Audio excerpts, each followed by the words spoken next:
चंद्राबा ने अपने आराध्य पति वीरसेन को बहुत कुछ समझाया बुझाया, लाख मना किया कि मुझे अयोध्या नरेश सम्राट मधु के स्वागत का भार ना सौंपें।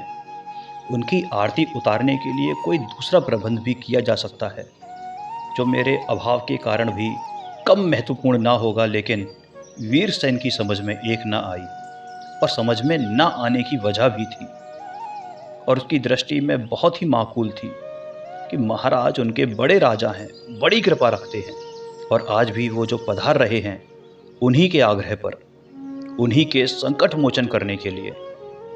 भीम, जो कि उनका नगर उजाड़ रहा था, सिंहासन डावाडोल करने की ताक में था, छिपे छिपे अपनी शक्ति को एकत्रित कर बागी होने जा रहा था। अगर वह अपने महाराज को यह संदेश ना पहुंचाते, उन्हें उस दुष्ट पर चढ़ाई करने की सलाह ना देते, तो इस अनर्थ का कुछ हिस्सा उन्हें भी मिलता। मधु के कर्तव्य की बात वह नहीं जानते। वह तो सिर्फ इतना जानते हैं कि मधु, जो कि एक महान पराक्रमी राजा हैं, उनके एक बुलावे पर आ गए, और यह बड़े गौरव की बात है, फख्र की बात है, सौभाग्य की बात है। और ऐसे हालत में अब अगर उनके सत्कार में कुछ भी कमी रहती है, या उनकी पत्नी या वो उसमें जी खोलकर सहयोग नहीं देते हैं, तो यह बड़े ही अफसोस की बात होगी। वीरसेन स्वभाव से भोले और अंध श्रद्धालु नरेश हैं। वह मधु के अधीन अनेक राजाओं में सबसे अधिक स्वामी भक्त हैं, और शायद यही वजह है कि महाराज मधु की विशेष कृपा इन्हें प्राप्त है। लेकिन चंद्राबा अपने पति के विचारों से थोड़ा सा जुदी है। वह यहाँ तक तो सहमत है कि महाराज का पूर्ण सत्कार हो, मगर यह मानने को तैयार नहीं कि सत्कार की पूर्णता उसी पर निर्भर हो। वह सुंदरी है, परम सुंदरी है, दुर्लभ सौंदर्य उसे प्राप्त है, और वह जानती भी है, खूब अच्छी तरह जानती है कि सौंदर्य एक तेज मदिरा है। वह आँखों के द्वारा हृदय में उतरती है तो उसका नशा घंटों नहीं, वर्षों तक, जीवन पर्यंत भी नहीं उतरता। वह इरादतन ही नहीं, अनजाने भी चढ़ जाता है। अच्छे से अच्छे चरित्र वाला भी उसका शिकार हो जाता है। पर यह सब महाराज को कैसे समझाए? वह तो अपनी भक्ति में विवेक को भुलाए बैठे हैं। नीति में कहा भी है, यदि तुम्हारे पास कोई बेहद सुंदर वस्तु है तो उसे अपने से बलवान को कभी नहीं दिखाना चाहिए। चंद्राबा ने अपनी बात को नीति की आड़ में लेकर वीरसेन की स्वामी भक्ति के मुकाबले में खड़ा किया। स्त्री हट आज की चीज नहीं, बहुत पुरानी है। वीरसेन ने कहा, देखो, तुम व्यर्थ ही महाराज मधु की महानता पर हमला कर रही हो। जरा सा रूप पाकर तुम्हें अहंकार हो गया है। नहीं जानती कि महाराज के यहाँ तुम जैसी सैकड़ों दासियां आंगन की बुहारियां कर फिरती हैं। वीरसेन बहुत ही खींच उठा था। स्त्री अपने जीवन में दो चीज़ों को बहुत ज़्यादा पसंद करती है, प्रेम और सम्मान। पर चंद्राबा को वीरसेन से इस वक्त दोनों में से एक भी प्राप्त नहीं हुआ। उसे दुख तो बहुत हुआ, अपने अपमान का, पति की विरक्तता का, और इन दोनों से भी ज़्यादा इस बात का कि उसका भोला अंधभक्त पति भविष्य से निश्चिंत हो बैठा है। विरोधी विचारों का सुनना भी पाप समझता है। लेकिन क्या उपाय था? पति का आदेश जो था, उसे टाला जाना उसके पत्नीत्व का नाश था, और जो उसे पसंद नहीं था, किसी भाव भी स्वीकार नहीं था। सामने सजा हुआ आरती का थाल रखा हुआ था। चुपचाप उठी और थाल लेकर चल दी। वहीं वीरसेन का मन मारे खुशी के विभल हो उठा। इतनी देर बाद स्त्री हद को ठेल कर कामयाबी जो हासिल कर पाया था, यही क्या कम था? बहुत बार ऐसा होता है कि मन में कुछ उठा नहीं और वही बात सामने आ गई। आशंका न रहकर भय बन गई। पर वीरसेन जरा न समझा कि कुछ ना कुछ तो हुआ है। दोनों ने मिलकर खूब आरती की और खुशी खुशी लौट आए। लेकिन चंद्राबा कोशिश करने पर भी यह ना भूल सकी कि महाराज मधु उसके ऊपर मोहित हो गए हैं। आरती के वक्त की भावभंगी उसे अभी भी याद है। और ऐसी याद है जैसे पत्थर पर किसी ने लकीर बना दी हो, जो मिटेगी नहीं। उसने एकांत में अपने पति से कहा, देखा कुछ? वीरसेन बोला, देखा? क्या देखा? मैंने तो कुछ नहीं देखा। देखो, मैंने कहा था ना, वही हुआ। आपके महाराज का मन स्थिर नहीं रहा है। वह मेरी ओर बुरी निगाह से देख रहे थे। चंद्राभा ने बड़ी ही दबी जबान से, दबे शब्दों में कहा और देखने लगी वीरसेन की ओर, ये जानने के लिए कि इसका उस पर क्या असर होता है। वहीं वीरसेन जोर से ठहाका मारकर हंसा और करीब करीब हंसते हुए ही बोला, क्या बात है, खूब। अरे तुम्हारे मन में तो वहम घुस गया है, वहम। अरे इसमें अनुचित क्या है? तुम क्या समझती हो? तुम बहुत खूबसूरत हो, परी पैकर हो, और तुम्हारी जैसी इस धरती के पर्दे पर कोई नहीं है। क्यों, झूठ कह रहा हूं मैं? रानी को ऐसा लगा जैसे उसके पुराने घाव में किसी ने पिसा हुआ नमक भर दिया। वह तिलमिला उठी, तड़प उठी, पर कुछ ना बोली। और इधर महाराज मधु का बहुत बुरा हाल था। वह लोक लाज, न्याय अन्याय, यश अपयश, धर्म अधर्म, सब का विचार बुला बैठा था। राजा जो ठहरा, बड़ा राजा, उन्हें भय तो होता ही नहीं है। खुलेआम कहने लगा, मुझे चंद्राभा मिलनी ही चाहिए। वह मेरे मन की चोर है। उसके बिना मैं एक पल भी इस जीवन को नहीं बिता सकता, और उसका मिलन ही मेरा जीवन है। मंत्रियों ने समझाया, महाराज यह क्या कहते हैं? बड़ा ही अपयश होगा। दुनिया को मुंह दिखाने तक की जगह न रहेगी। आपके कुल की मर्यादा, पूर्वजों की कीर्ति और आपकी न्यायप्रियता सब धूल में मिल जाएगी। लोग कहेंगे, लेकिन मेरा मन तब चुप हो जाएगा, संतुष्ट हो जाएगा, जब वह मुझे मिल जाएगी। मुझे लोगों की परवाह नहीं, दुनिया की परवाह नहीं। मैं ये बातें नहीं जानता। मैं सिर्फ ये जानता हूं कि मैं चंद्राभा को जी जान से चाहता हूं, और सिर्फ उसी को चाहता हूं। उसने मेरी रातों की नींद और दिन का चैन छीन लिया है। उसने मेरी दुनिया में तूफान ला दिया है। और यदि तुम उसे नहीं ला सकते तो मेरे सामने आने से बाज आ जाओ। महाराज मधु ने बात काटते हुए जोरदार शब्दों में अपनी आंतरिकता को सामने रखा। सभी मंत्री चुप थे, सोचने लगे। महाराज को काम जोर ने सताया है। कामी पुरुष किसके सम्मान की रक्षा का ख्याल रखता है? वह आप ही में नहीं है। और महाराज ने जो कहा है वह सब विकृत मानसिकता की बातें हैं। इसका तो उन्हें खुद ज्ञान नहीं कि उन्होंने कहा क्या है। बहुत देर तक बातें हुई। मंत्रियों ने अपना उत्तरदायित्व योग्यतापूर्वक निभाया और इस समझौते पर बैठक स्थगित की गई कि महाराज युद्ध विजय कर अयोध्या लौट चलें। और इसके बाद कुछ दिनों के भीतर ही मंत्रीगण किसी चातुर्यपूर्ण युक्ति के द्वारा चंद्राभा को अयोध्या में बुला लाएंगे। वैसी दशा में उनकी इच्छा पूर्ति भी हो जाएगी और बहुत अधिक होने वाले अपयश से भी वह थोड़ा सा बच सकेंगे। मधु ऋतु के प्रारंभ के दिन, जबकि हरियाली नवीनता को अपनाकर फूली नहीं समा रही थी, भंवरों की गुंजार से, कोयलों की कूक से उपवन का कोना कोना आनंदित होने लगता है। कुसुम सौरभ को लेकर समीर भागा भागा फिरता है।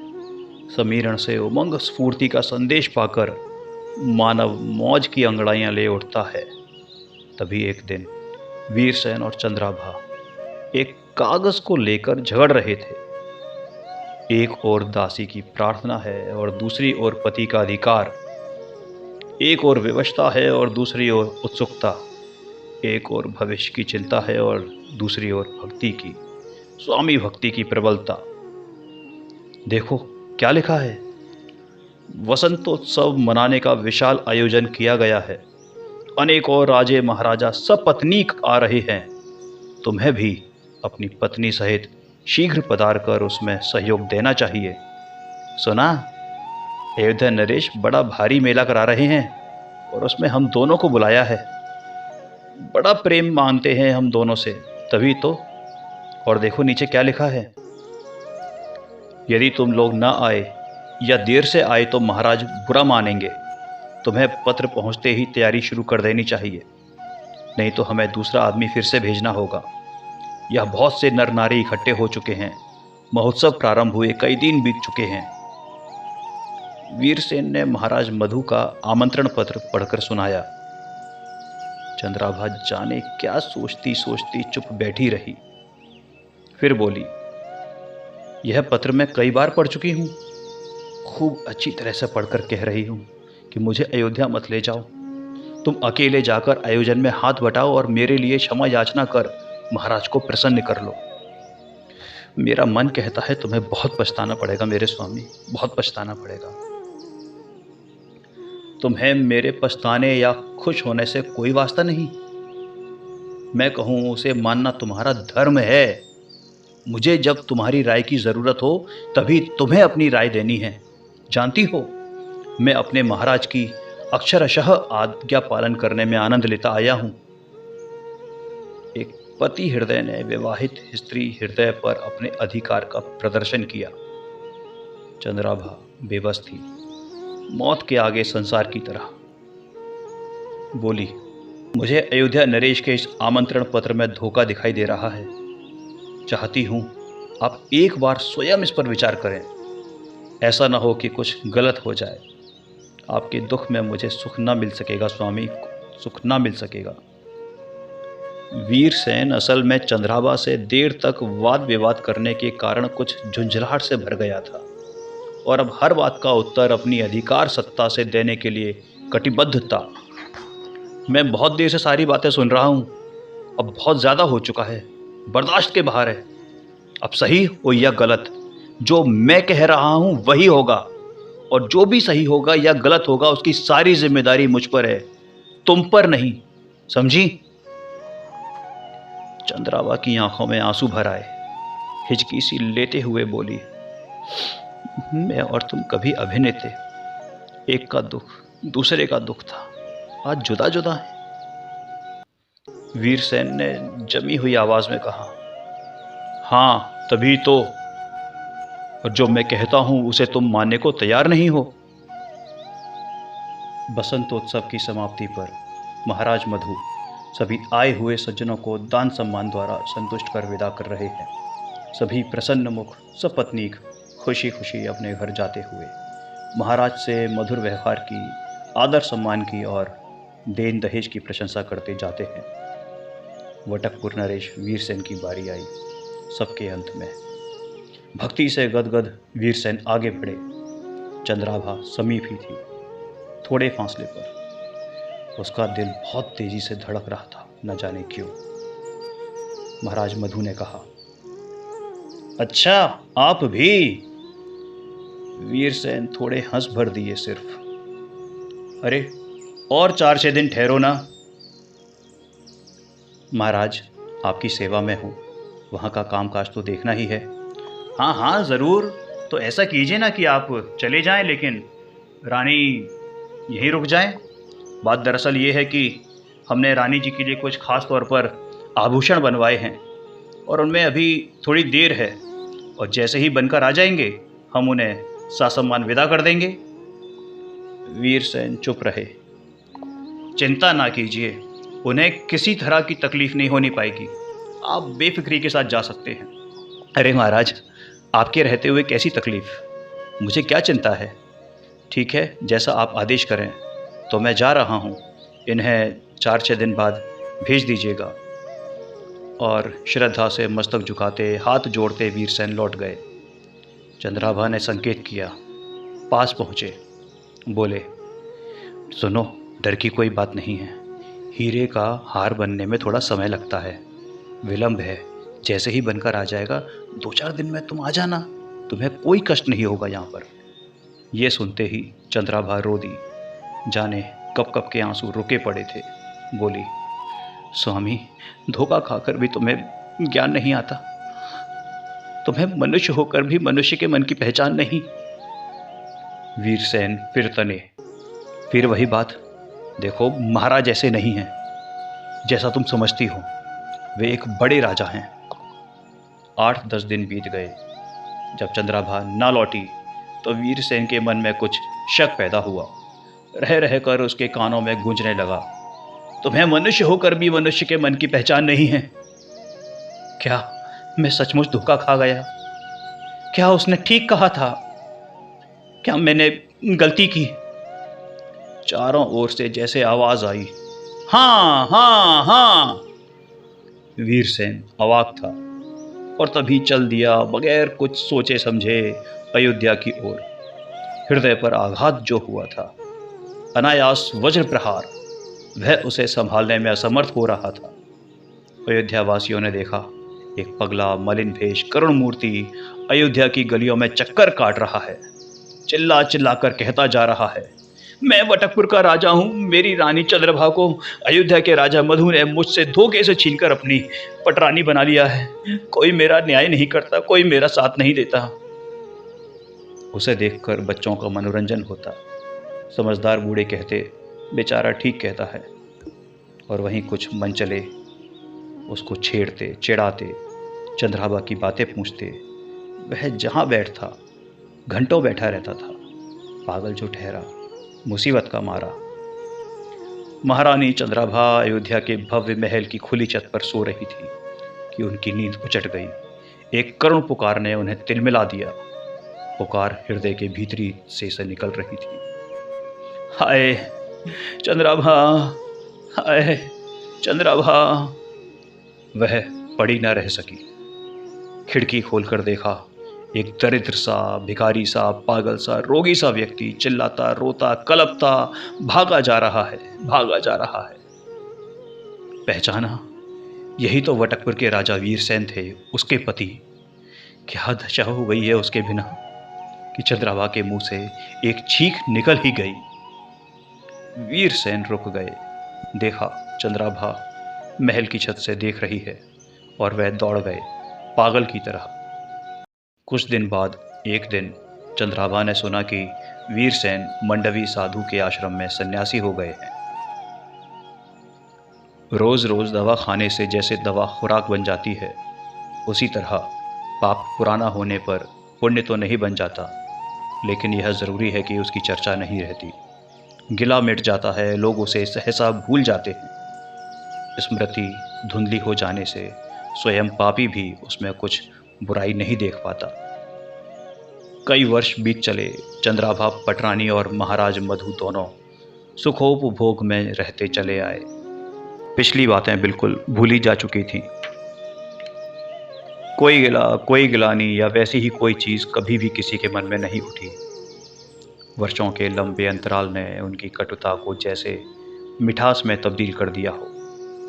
चंद्राभा के मन में क्या है, इसे तो कोई नहीं जानता, लेकिन वह सदाचरण में एक गृहस्थिन जैसी ही दिखती है। महाराज मधु के साथ जो व्यवहार उसका है, वह पत्नीत्व के आदर्श का द्योतक सा लगता है।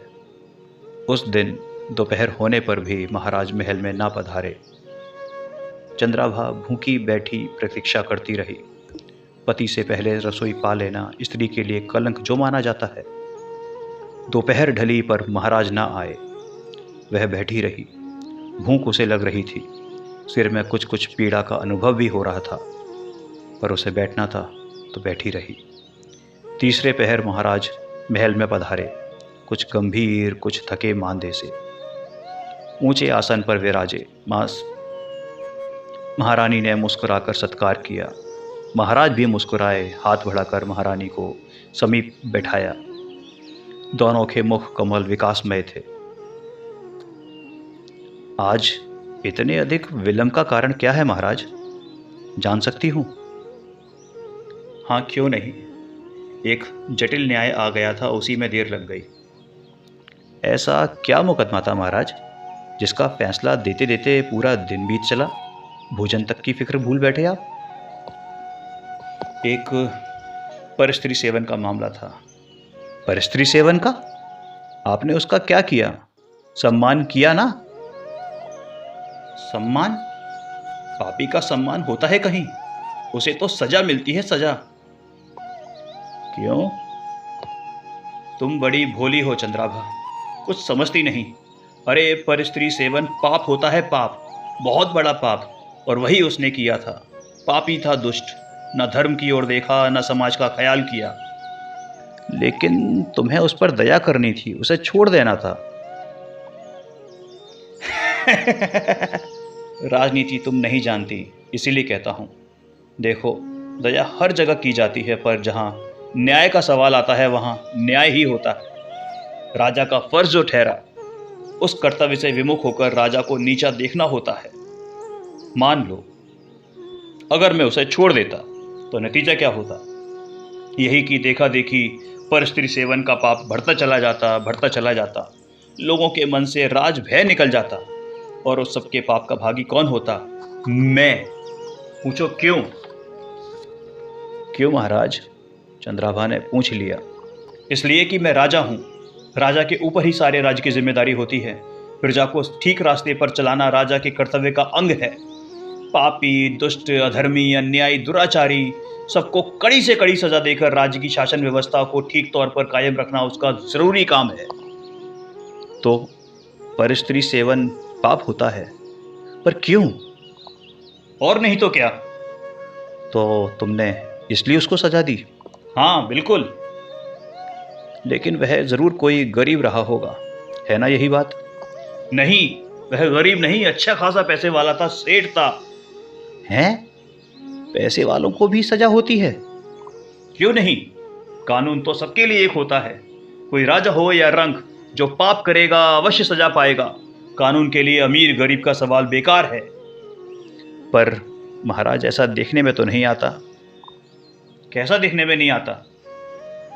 ऐसा ही कि किसी राजा ने पर स्त्री का सेवन किया हो और उसे सजा मिली हो।